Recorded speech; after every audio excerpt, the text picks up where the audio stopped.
This episode is brought to you by... No, I'm just kidding. How we doing, dude? What's going on? This is not a Zen. This is a damn nicotine lozenge. You see what I mean? No microplastics for you, boy. I'm wearing headphones again. Just kind of felt like it today, you know. It's a lot. It's a lot. It comes at you fast, but sometimes you just got to make sure the sound's rolling. It's a beautiful day here. We got episode 45. And you might be seeing this on Thanksgiving. If you do, happy Thanksgiving. It's a hell of a holiday, even if you don't really like your family. You know what I'm saying? You still get to eat. You still get to take them damn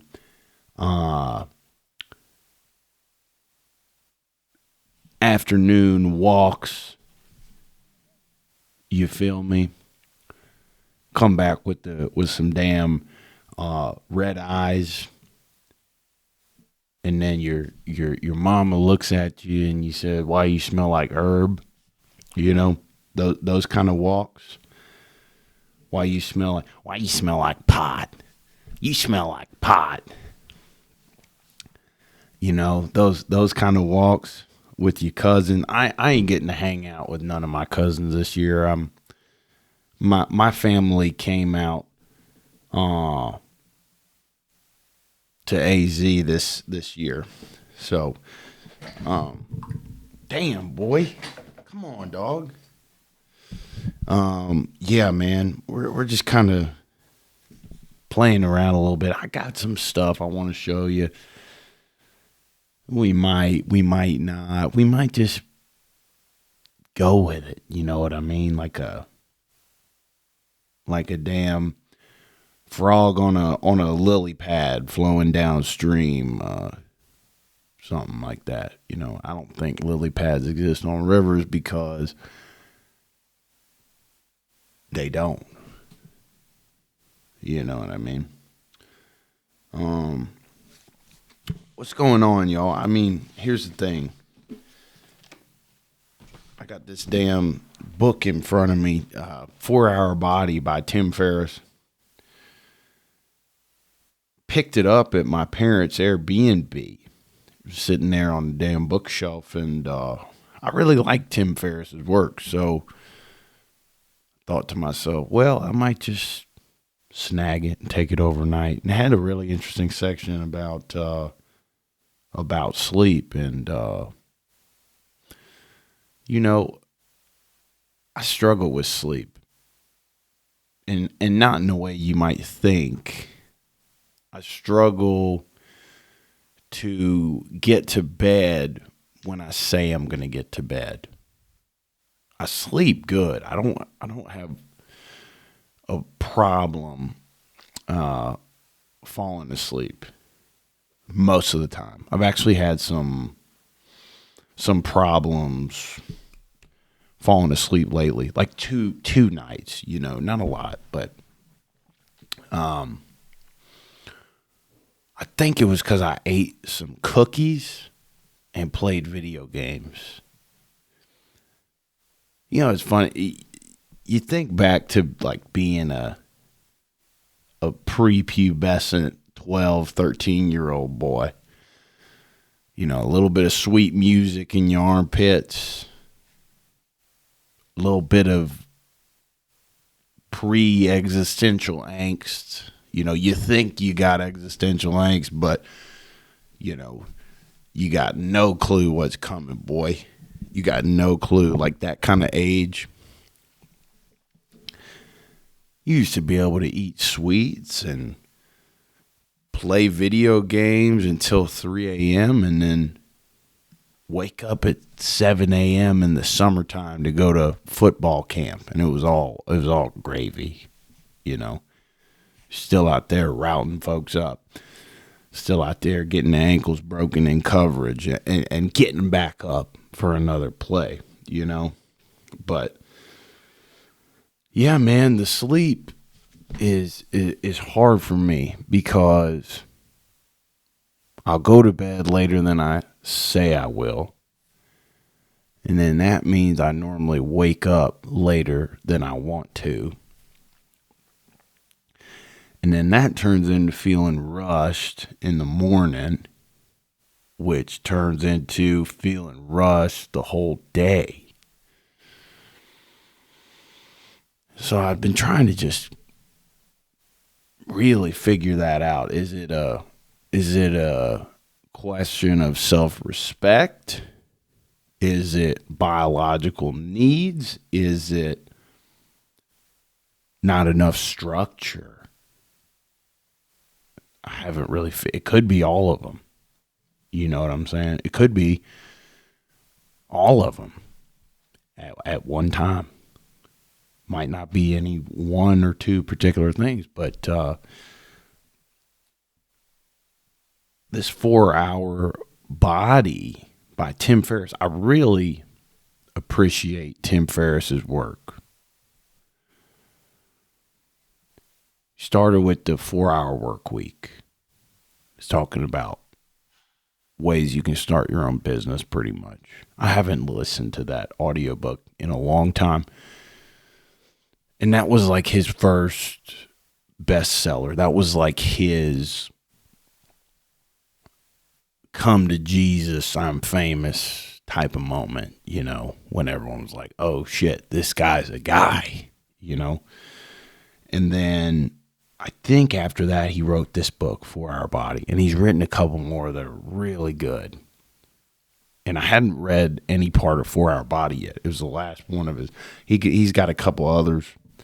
4-Hour Body was the last one I hadn't laid eyes within, you know. And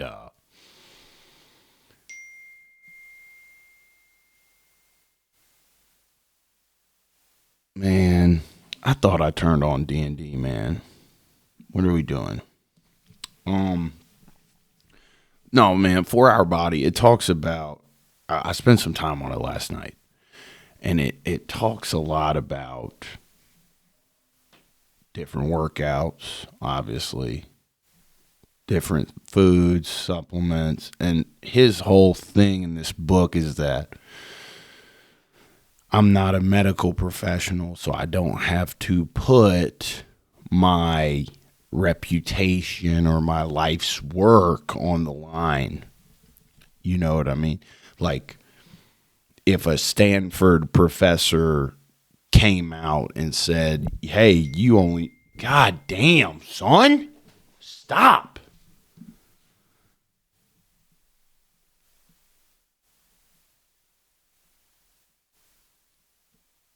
Damn. Sorry, I had a little, oh my God, I had a little meltdown.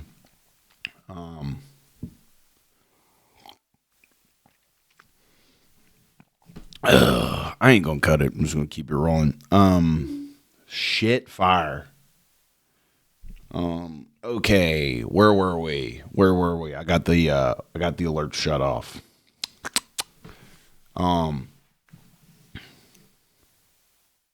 So basically the value in this, they call this man Tim Ferriss, they call him the human guinea pig. This guy, he's recorded every workout he's done since he was 18. And he's tried a bunch of other crazy shit. And basically he's saying this 4-Hour Body, this book is a composition of everything that I've tried and everything that my friends have tried that might work for you. And these are things that a Stanford professor or a leading scientist in a field, they can't really cover it because It's too controversial. There's too much risk. And it kind of made me think. I was like, damn. If anything outside of, like, if somebody in an industry that's pretty set in stone, I'm thinking the science community, I'm thinking the finance community, I'm thinking any type of field with conventional practices,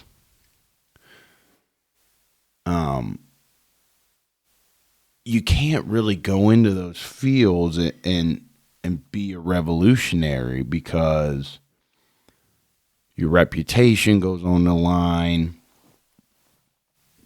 Maybe you could get sued or blackballed or anything bad. And so when somebody that's kind of got some fresh ideas comes to the table and they can't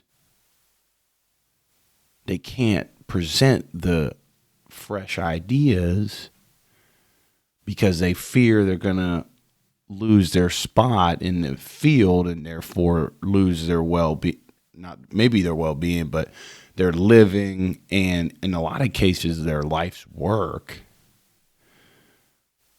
You can't bring anything new to the table. You just kind of got to do what people have told you need to do for a long, long time. And the downfall with that is that things change. Things progress. And so I'm at a phase of life where I'm thinking, okay, how much of what's around us is a construct that is not backed by reason in any way? It's just what the people before you told you to do, and that's what the people before them told them to do, and that's what the people before them told them to do.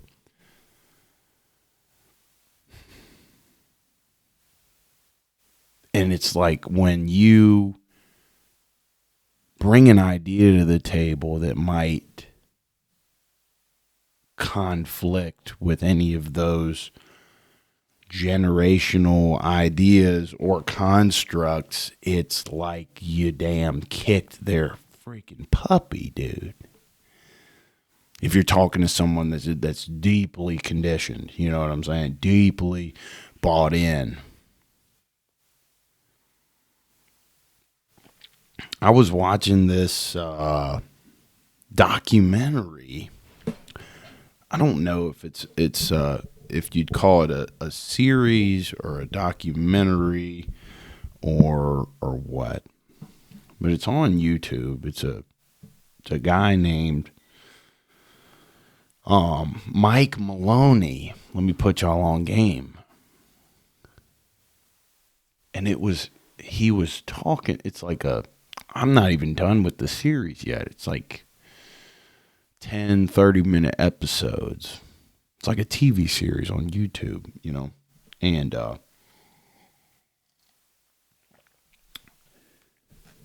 he was talking about the difference between currency and money. And I'm thinking to myself, when I started this, I was like, I don't know the difference. I'm a damn advisor. You know what I mean? What's the difference? They basically have all of the same qualities up until the very last item in the money section. So currency's got this list of things, right? It's fungible, or, it's, what are we doing? It's fun, money's fungible. I can't remember many of the other things. But if you showed me a list, I'd remember. But what I do remember is the difference between currency and money is that money is a store of value. Currency is not. So what does that mean? A store of value is something that remains valuable forever.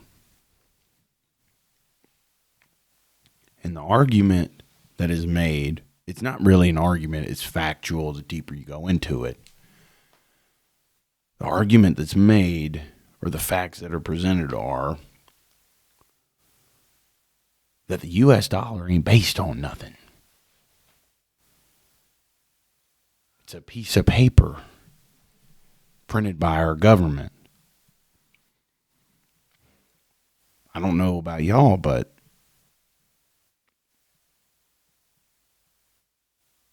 do we trust the government? I sound like a damn tin head. But for real, it's really interesting. There's something called the I guess it's like the Bretton Woods Act, or like Bretton Woods Pact, or the Bretton Woods Tract. I don't know. Bretton Woods Sack.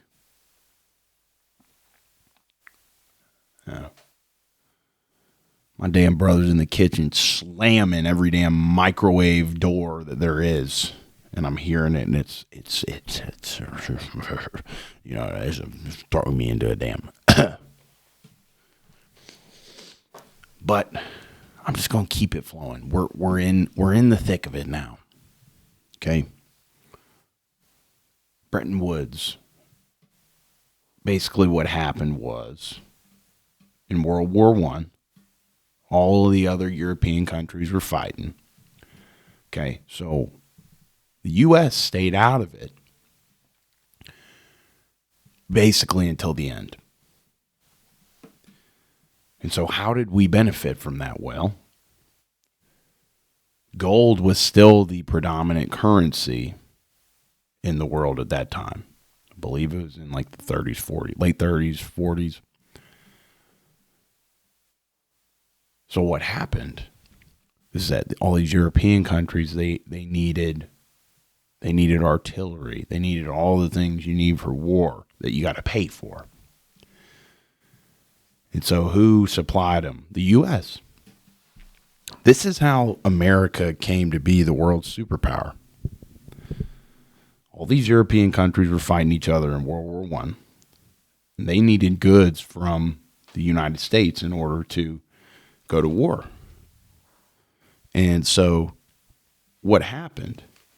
Well, the United States exported all of these goods so that these countries could fight each other. And we got a bunch of gold. And gold is inherently a store of value. Why? Because the only way, you can't print gold. You can't create gold, real gold, right? Same thing with silver. With gold, the way you get gold is that a supernova star explodes. And everything comes down onto all the metal particles, the gold particles that come down into the earth. So there's a finite supply of it. Think about economics 101, supply and demand.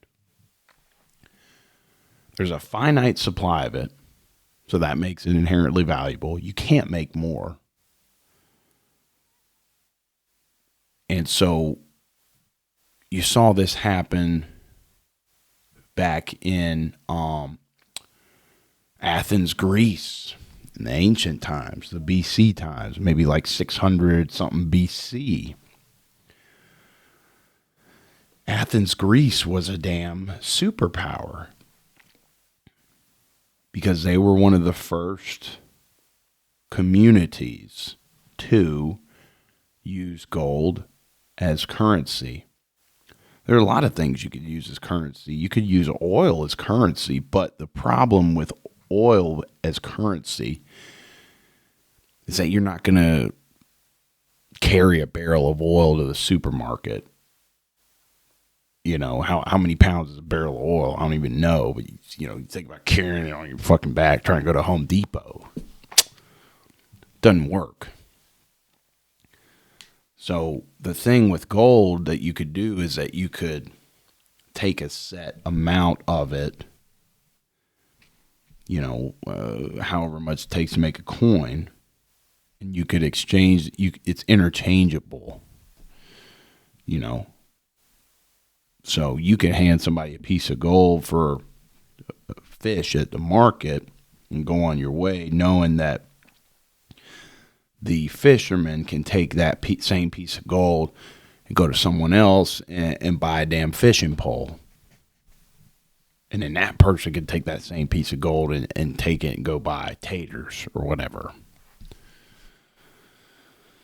So, where was I going with that? Athens, Greece. So the thing that happened with Athens, Greece is that they started spending money on beautiful architecture. When their community really came into its own, started doing well, they started spending a bunch of money on architecture. They they had to go to war with Sparta. That was the big one. So when that happened,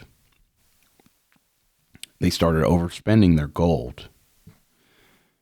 And so what did they do to tailor that or fix that situation? Well, they would melt down the gold. They would melt down some copper, and now you got, instead of 1,000 gold coins, you got 2,000 coins with gold and copper in it. So what does that do? That inherently debases the currency. It makes it less valuable. What you used to be able to, 1,000, basically, I'm trying to make sense of this in my head so that I can communicate it simply, like, it's inflation. Because what you could get with 1,000 coins, you now have to get with 2,000 coins, because each coin is inherently less valuable because there's less gold in it and more copper. So what happened? Athens, Greece ended up not being a superpower anymore. They ended up being a satellite of Rome. And if you know anything about money, which I'm sure most of you watching this do, sounds pretty damn familiar, doesn't it? U.S. loves, it's the fancy term for printing more money is called quantitative easing. And the government, the financial industry, like all these different sectors, they do well when they, maybe not do well is the right word. They want to confuse you with terms like that. They want to make terms like that sound really sophisticated and convoluted and make you think that it's like a good thing, right? Quantitative easing is just printing more money.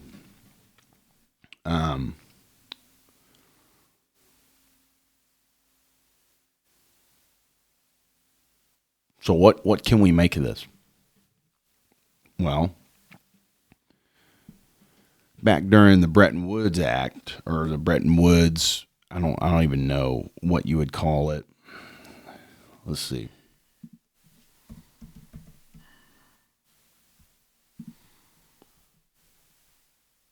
Yeah, it's just a monetary system. Damn, we're already at 25 minutes. So, and I could probably do a 2-hour episode on this. The U.S. dollar it still is the world reserve currency. So every currency in the world, its value is based on the dollar. Okay, so for a long time, the dollar was anchored by the value of gold. Basically, a dollar was a note to get gold at the bank, a Federal Reserve note. And you could take your dollars in and you could redeem it for gold. It's not that way anymore. But during Bretton Woods,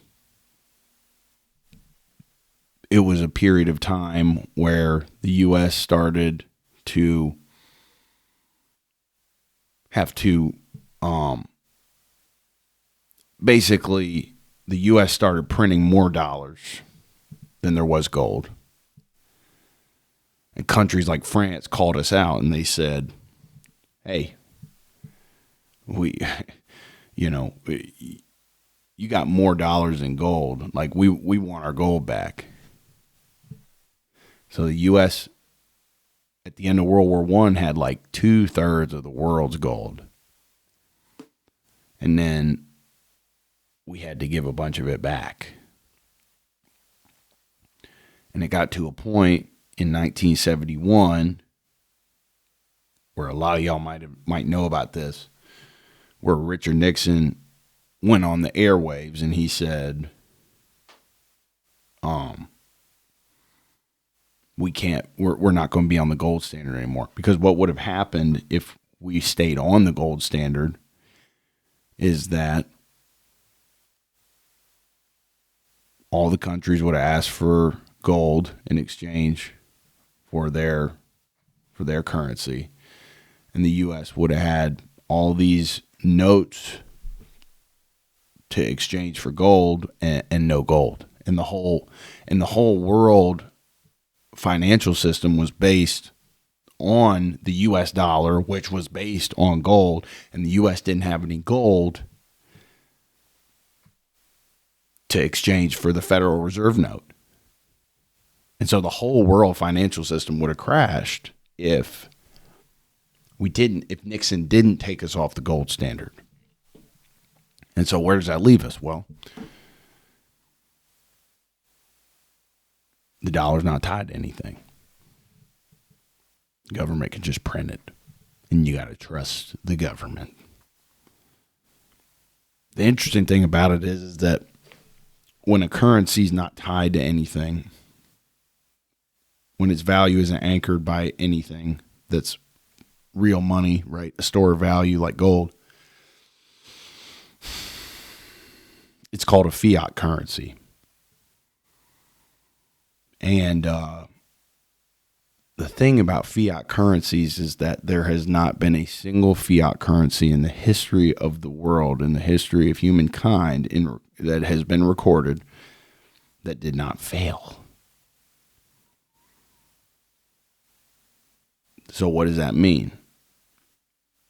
Number one, stop trading Forex, foreign exchange currencies. Stop doing that. Second is, what if you spend your whole life saving dollars? Which is what we're all told to do. It's what I tell people to do in my job. I'm not saying we're going to have doomsday tomorrow. I'm not saying we're going to have a, free-for-all. But you got to think about what history's told us. You got to think about what history's told us. The dollar is a fiat currency, F-I-A-T. Not a single fiat currency in human history has made it. So maybe we'll talk more about that. Make of that what you will. I don't know. It's just something that was sitting on my brain a little bit. You know what I'm saying? Okay. So what do we got? This is a picture I took from the 4-hour body. It was really interesting to me. So there's, I guess, 2, 4, 6 different ways to sleep. There's monophasic sleep, which is what everybody does, 8 hours a night. But then there's different ways to sleep, and Tim Ferriss says at the beginning of this 4-hour body book, this book is a buffet, meaning it's not meant to be consumed cover to cover. Pick what you want. And so he kind of classified, like, hey, if this is what you're looking for, read these sections. And one of the sections that I was interested in is sleep.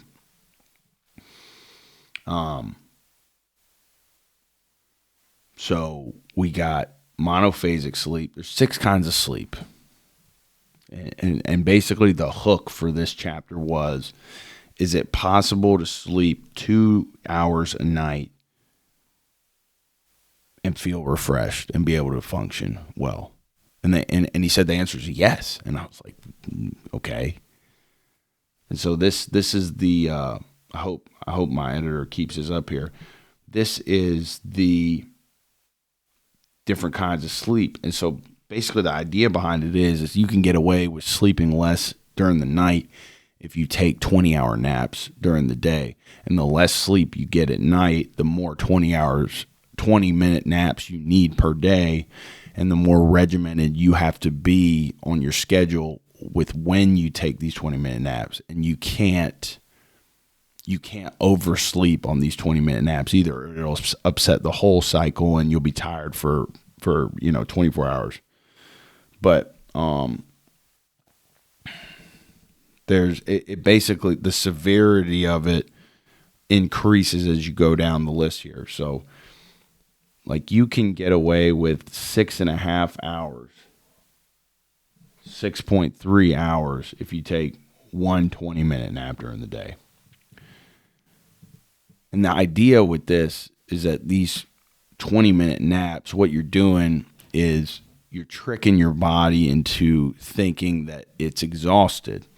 And so when your mind thinks that it's exhausted, anytime you fall asleep, you go right into REM sleep, which is the most restorative kind of sleep, at least mentally. I don't know what this means for somebody that works out hard, that needs a lot of deep sleep to recuperate the body. I don't know. But, on the first one, you got 6.3 hours, one 20-minute nap. The second one, you got 5.2 hours at night, 2 20-minute naps. Third one, you got 4 hours, 3 20-minute naps. The fifth one is 2.8 total hours. You take 4 20-minute naps. And then the Uberman is the most severe form of this. The Uberman is no sleep at night other than your 20-minute naps, and it's just on a 24-hour cycle. You take 2, 4, 6 20-minute naps, and it has to be fully regimented. The author prefaces the chapter with, I don't recommend Uberman unless you're trying to meet an emergency deadline. So that's probably not the way, I still don't know if I'm interested in trying this yet because of my training, because of, basically that's the main thing. I'm sitting here thinking, okay, if you work out hard, like how effective is this? Like, it sounds like the mental side you could get away with, mental rest, because your body's going into REM sleep for 20 minutes automatically, first thing. But the deep sleep, I'm not sure if you get it. And I'm pretty sure you need deep sleep to repair tissue in your body. So I don't know. Maybe I'll give one of these a try. Maybe the first one, the siesta, the one nap, the 1 20-minute nap. And I hope I'm doing a good job of explaining this.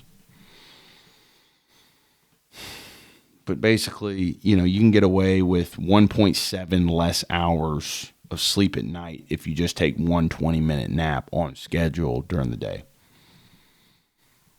And then the farther down you want to take your sleep at night, the more 20-minute naps you got to take. And the more regimented you got to be with your schedule. So I don't know. It's cool. It's called polyphasic sleep. A lot of like startup entrepreneurs and stuff talk about it in this chapter. I thought it was interesting. I hope I did a decent job kind of explaining it. I just read this last night, so I was trying to get a decent understanding of it myself. All right. I think we got some clips of the week. We do.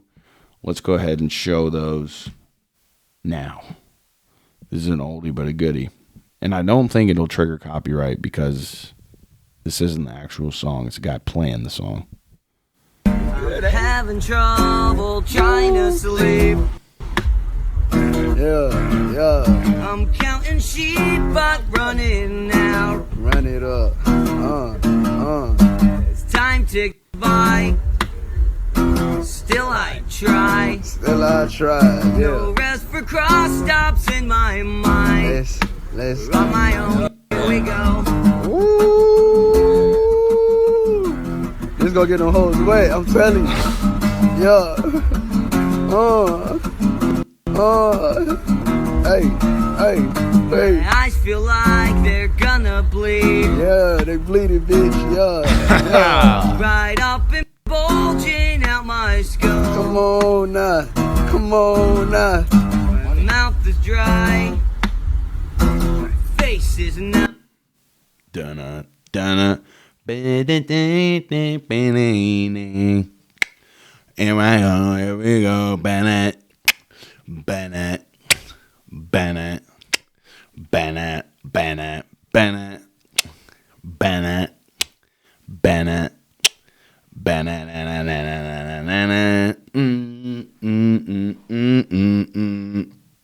Is that a Green Day song? I don't know. That's the shit that MLK died for right there, baby. Right there. It's cultural assimilation. You know what I mean? It's like, I don't know what that's like. Seems like it was just a drunken night on the town for the boys and just ran into a skinny white dude strumming the guitar, pulled out his phone. Picks up Snapchat. I noticed a couple of lapses in that video there. It seemed like it was every 10 seconds, a little Snapchat production. You know what I mean? I don't have Snapchat on my phone anymore, man. You go to the damn homepage on Snapchat, and it's just time waster after time waster. It's like David Dobrik and the Hawk girl, like, and Jake Paul, and like, dude, it's like the Snapchat homepage is like the pinnacle of clickbait. You know, it's stuff that for some reason, I don't know what it is in our lizard brains that makes us, at least for me, like you go on the Snapchat homepage and you see something, and you're like, I know that's going to waste my time. I'm still going to watch it. I think it's dangerous as hell. It's dangerous, at least for me. So I got rid of it because I was like, dude, I'm sitting here getting ready to get in the cold plunge, and I don't want to do it, so I'm putting it off. And I just find myself in my phone going through, like Island Boys Snapchat stories. It's like, dude, it's like, stop. It's ridiculous. You know what I mean? It's a complete waste of time. So I got rid of it. He didn't want to get in trouble with my girl. But I mean, that looked like a Snapchat production. So a rare non-wasted time on Snapchat, maybe. I don't know. What's the next deal? Okay. So this guy I'm about to show y'all, he had a complete and utter meltdown. I would imagine it's it's a national press club. So it's legacy media. This is a bit of a skinhead tin metal cone hat episode here today. This is a legacy media. This guy has a complete meltdown over Elon Musk saying that the people are the media. He has a complete meltdown, and his problem with it is that he knows that his life's work is starting to not be of value anymore. That's why he's having a meltdown. Here it is. Everything we do is under fire. Elon Musk sits on Twitter every day, or X today, saying like, we are the media, you are the media. My message to Elon Musk is, bullshit, you're not the media. Why not? You having a blue check mark, a Twitter handle, and 300 words of cleverness doesn't make you a reporter. You don't do that by popping off on Twitter. You don't do that by having an opinion. You do it by doing the hard work. Yeah, come on, slow clap, everybody. Whoa. First of all, I've got to say, extraordinary content. It needed to be said. Yeah. It continues to need to be said. When all of the garbage is flying around on social media, lying about reporters, lying about the hard work they do, lying about the hard work editors do, lying about everything up and down about not only their alternative set of facts, but alternative set of facts about what people like you do. Or if social media, people lying every day, every hour, every minute about the news. What you do matters. What the New York Times does matters. What the Wall Street Journal does matters. What Jonathan Lemire does matters. What the Financial Times does matters. What NBC News and MSNBC reporters do matters. It matters. I just made fun of Jake Paul in the last segment, and I realized I'm wearing... This is from the Sugar Shop right here. It's got Team Sugar Shane on the back, so don't have anything against Jake Paul. I'm just saying that some of the stuff is a waste of time on Snapchat. That's all I'm saying. But this guy had a complete meltdown about the media, about Elon saying you are the media.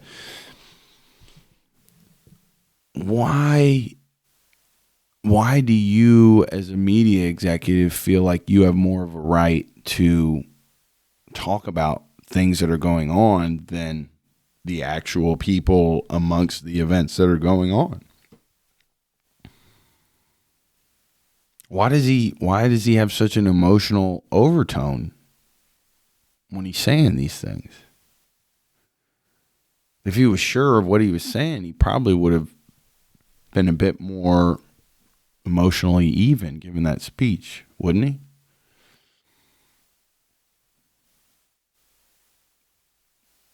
Why denigrate the people in saying that you're not the media? I guess what I'm trying to say is like media is it's a derivative word of medium, a means of exchange, right? This event happens here. A person's there witnessing the event. And so they have a medium to report on that event and say, hey, this event might be interesting for other people to know about. Wouldn't the people be the best reporters there are? It's not our fault that folks that otherwise don't add any other value to society other than looking a certain way and sounding a certain way and being able to professionally do so. Like, what's the difference other than those skills? What's the difference? It's basically telling me like, hey, you're not in media. You're not in media. Yeah, the hell I am. I don't know. I thought I'd have better roasts there, but that's kind of just what comes to mind. Okay, we got the next deal. Texas Mascot looks to have taken some methamphetamine before the game here. Check this out. Look at this guy. I'm gonna run it one more time for my editor. Look at this guy. How do you move that fast? Oh shit, man.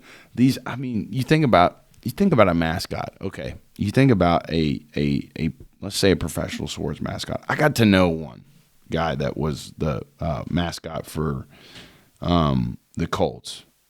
And I don't want to dox him. His name's Trey. He's a good dude. I'm pretty sure he's still there. And he would come into our team's little room and ask us if we wanted to make TikToks for the Colts mascot's named Blue, so he wanted us to help him make TikToks for the Blue account. And he's a hell of a guy, man. Worked his ass off. Interesting dude to talk to, But I know Trey isn't. I just think about. I know he's not this type of guy, and it probably is a craft. I know it is a craft to be a mascot, especially in the NFL. It's a full-time job. But I can't help but think, like, it's, you think back to like the TV series. I forget, it's like some show or some movie. And this guy's like walking around, he's got like a job at a water park. He's like walking around as the mascot of the water park, and the guy like blows chunks in his suit because he's like so fucked up, like intoxicated on something. I don't know, man. It's something to think about. Like, because nobody can see your eyes, nobody can really. I mean, unless you're stumbling around, you probably couldn't be drunk. But like that Texans mascot right there, that's real. I don't see any reason for that to be altered or, whatever else AI. I don't see the opportunity. I'm just freaking talking, man. It's been a week already. Yeah, man. Like you're a mascot and have a little smoky smoke before the game. The fella I knew never did stuff like that, but it's interesting. Oh man, I'm losing steam. Come on, bro. This one might bring me right here at the block with the homies. What's up, boo? Hey, what's happening? Chop in with us. Where the bitches at, though? Yes, sir. We trying to kick it. No bitches, bro. I told you this. Why not? Bro, my girl got you on there. I told you that. Wait, so why haven't you blocked her from... I blocked her already on my phone, but I can't do that on your account, bro. What? She see everything you post. Oh. Remember the last time you was mentioning bitches? I didn't get in the fade, bro. She blacked my eye. Oh, the homegirl abusive. Yeah, bro. Abusive. The homegirl domestic violence. Yes, bro. But fool, but your horse will be my horse and my horse will be your We horse. won't have no horse if we both dead, bro. How the fuck we gonna play that role if we both dead? Oh, she trying to 187 type shit? Bro, double homicide. Yes. Murder was the case? Murder was the case. The homegirl dead, bro. But then just leave her, fool. She's probably weird, fool. She's a weirdo, fool. It's like I'm addicted to this shit. I don't know. I can't explain it to you, bro. You're addicted to bitches punching you in the face? It's easier said than done, bro. I can't. I don't know, bro. Why are you scared of her? Bro, you would be Look at your face. You look scared. Easier said than done. Domestic violence. Murder was the case. That's definitely California Mexicans too. I know the lingo, dude. I know the just leave her, fool. She's probably weird, fool. Dude, I played some. I ended up linking with a couple Mexicans on the golf course on Saturday night, I think. And bro, it's good ass entertainment. They were pissing me off low key because It was a group of 2 guys, and they were in front of me, and they just weren't letting me play through, man. They were 2 or 3 holes. They just were taking time and not letting me play through. And I finally pulled up on them. I was like, you guys trying to let me play through and finish? They were like, yeah, fool. A couple Mexican dudes. Yeah, fool. And I hit the ball, and I was like, all right, boys, I'm going to try and finish this up. I'll see you. And one of them was like, nah, fool, let me hit. I'm going to hit it too, fool. I was like, okay, you trying to bull? I was like, I guess I'll bull. And we played, man, and one of them, low-key, like, I was wearing like a Red Hawk shirt or something from the gym. No, I was wearing I was wearing this UFC hat.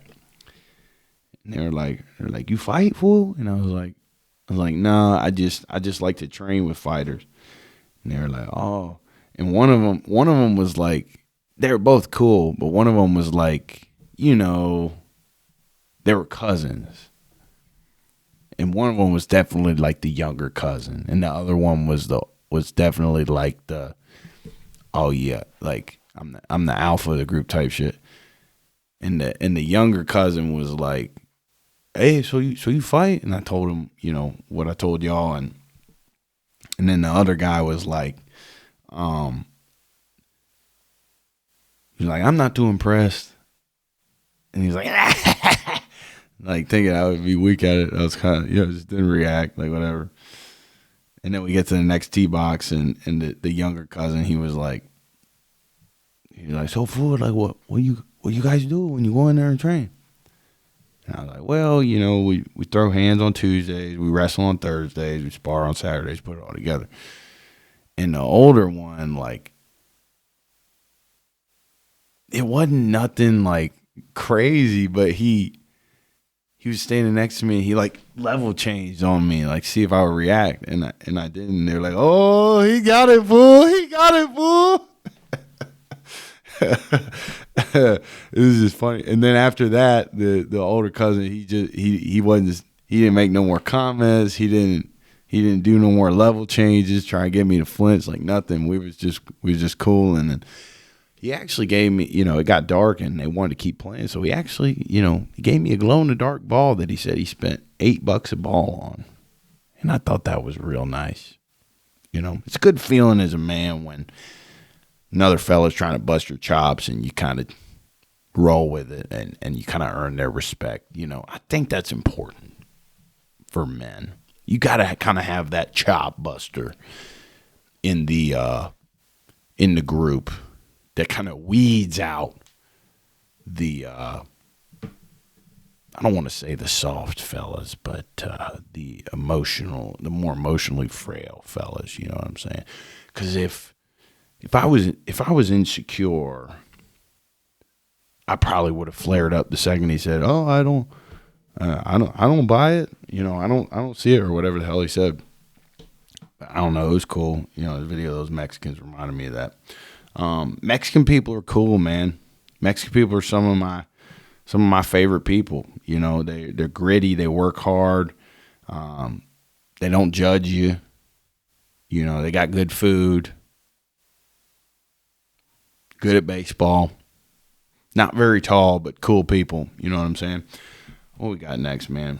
We're at about 55 minutes. We're making good time. Okay. So Alabama we didn't talk about much football today, fellas. I'm sorry about that, but just had other stuff on my mind. It's kind of hard to be into football when your team's a dumpster fire. I actually saw a dumpster fire this week, a real one, outside of the gym. And it was after training, and we went outside, and it was just a big-ass dumpster, raging fire. I don't know who did it. Somebody did it. You know what I mean? But the Bengals are a dumpster fire, so it's I just don't get much in, it's hard for me to want to follow the sport closely. And of course, this is still a football show. I just like other things, you know what I'm saying? But This is a football clip. This is every Jalen Milroe run against Oklahoma. Alabama got their ass beat against Oklahoma last week. And this is just an interesting clip. Oklahoma was 5-5. Alabama was 8-2, man. And Oklahoma just smoked them. Check this out. He's completely silent, so we'll be able to commentate. So you got he does a bunch of these draws right here. There's one. And he gets freaking licked on that first play, and I feel like that changed the whole narrative of this game for Jalen Milroe. It's a little read option. He keeps it. It's a good gain. You got the first down. You plow forward. He goes sideways. I feel like that first hit really affected the amount of contact he wanted to absorb after that. Because when you get licked one good time, it's like, okay, like early in the game, it's like it gets in your head. Here's another draw. And he just laid down. You know what I'm saying? I think this is probably the same play. Look at this. All right. Dude, he didn't want to get hit. And I think 40 was the one that licked him on that first play.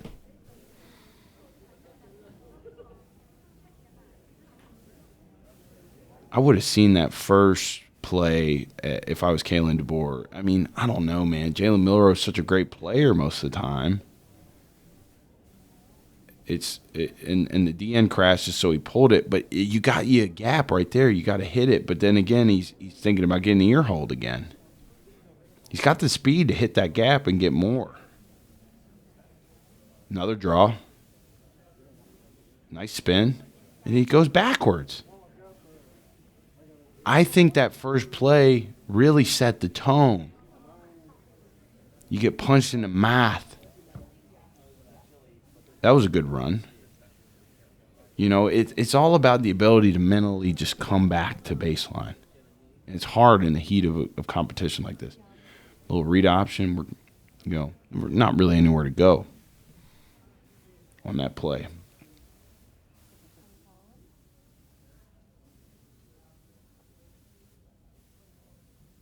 We got another draw with some window dressing, and they had that bottled up from the very start.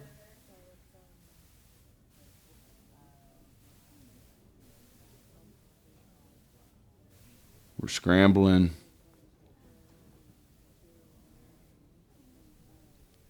I mean, I get as a quarterback, you're trying to protect yourself.